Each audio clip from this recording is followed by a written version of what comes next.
Takže ahojte, ja vás vítam pri tretej lekcii cvikov na brucho. Dáme sa do vodorovnej polohy, operieme sa o podlahu lakťami.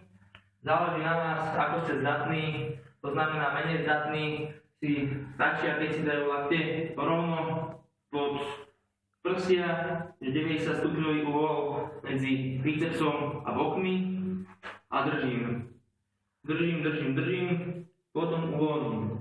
Pokročili samozrejme neústo ďalej, čo najbližšie k zemi, držím. Až pokiaľ vládzete, respektíve pokiaľ nevládzete, pustím, predýcham sa, dám si druhú sériu.